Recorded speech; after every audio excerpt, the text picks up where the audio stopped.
గ్రామ పంచాయతీలను చూస్తే చిన్న చిన్న గ్రామ పంచాయతీలకు చాలా కష్టతరంగా ఉంది.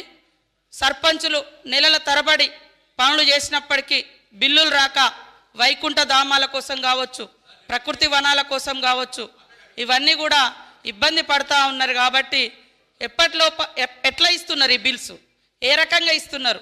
నేను అడిగేది క్వశ్చన్ సార్, ఇక్కడ రాజకీయం ఏం మాట్లాడట్లేదు, వాస్తవ పరిస్థితిని అడుగుతా ఉన్నా.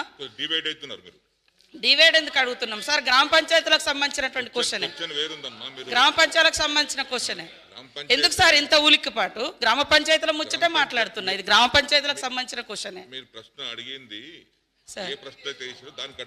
అరే మాకు తెలియదు కదా, మీ అంత గొప్పగా మేధావులం కాదు మేము కొద్దిగా అటు ఇటు ఉన్న లైన్లోనే మాట్లాడతాం.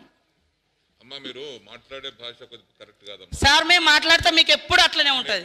మేము ఎప్పుడు మాట్లాడినా మీరు అట్లనే అంటారు, మాకు తెలుసు. అది నేను గ్రామ పంచాయతీల ముచ్చటే చెప్తున్నా, రాష్ట్రంలో అందరికీ తెలుసు సబ్జెక్టు. ఇది మీరు పద్ధతి కాదమ్మా. నేను ఏమంటున్నానంటే మీరు క్వశ్చన్ వేశారు, క్వశ్చన్ నేను అడుగుతున్నా సార్.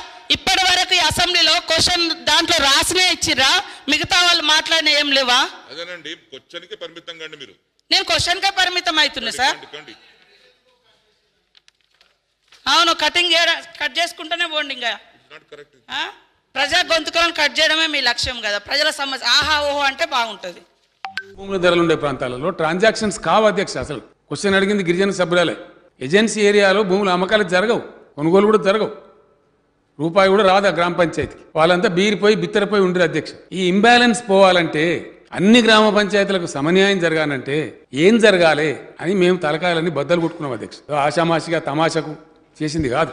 అందుకే 2 గంటల పాటు ఇదే శాసనసభలో మేమంతా ఆలోచించిన తర్వాత, మేధావులతో చర్చించిన తర్వాత, మంత్రివర్గం ఆమోదం పొందిన తర్వాత సభలో చట్టం తెచ్చి, పంచాయతీరాజ్ చట్టం తెచ్చి తమ ఆమోదం కోసం ఇక్కడ పెట్టినాం అధ్యక్ష.